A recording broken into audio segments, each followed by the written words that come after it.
I wanted to start adding some single leg bounding to my plyometric session. And as it's usual, as it's tradition with me, I started off with something that was already pushing the intensity way too far. In here, I was doing 5 jumps per leg. And of course, my focus ended up being on trying to get as far as possible with each stride. While instead, I probably should have started focusing on keeping good body alignment, not allowing the torso to collapse forward, actually using the leg that I was pulling up to aid with the rhythm.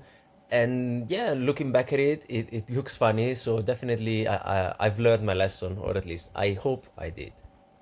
As the weather gets nicer and the days go longer with the spring incoming, I will start moving these sessions outside, just using the gym here for what exercises require some added resistance. But all the jumping, all the bounding, all the sprint training is going to be done outside on the grass. And there's also a pull-up bar, so I can get these AMRAP sets outside. So this session specifically could actually be done uh, entirely out in the open, which I am very, very looking forward to. And of course, as soon as I say that, I notice that I'm holding a dumbbell between my feet while doing these knee raises. It's not that big of a deal. The grass is just outside the gym, so I will be popping in if I need to use any equipment. And all of the plyometrics I could be doing outside. I'm thinking about buying something like cones for sprinting and a few obstacles so that I can jump over them and I can arrange them in a way that allows me to get these hops in and actually aim for something instead of just pig-headedly going for as far a distance as I can without thinking about technique. I mean, look at this. This is ridiculous. But anyways, the heart is in the right place. It's just that the brain needs to wake up and give a few good advices.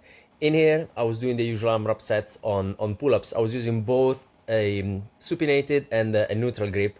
And the first set, I was going for 15. Second one, I was aiming at 13, but I ended up not closing the last repetition in here. I was going for a last one, but then I thought, yeah, no, there was going to be too much cheating going up. In all of these sets, I'm trying to stay as tight and as controlled technique-wise as I can. Of course, at the end of the set, there's going to be a little bit of rounding and of the upper back and the abs. Are trying to crunch the legs up just to make my body smaller and trying to pull myself up.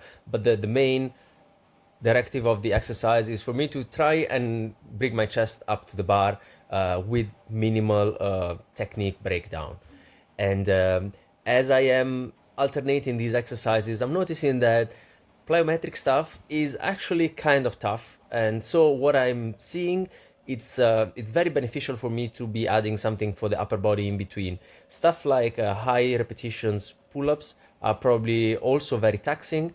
So I might be taking slightly longer rest times in between these exercises. The session itself doesn't really take that long, so I don't really mind taking a bit more rest. Ciao.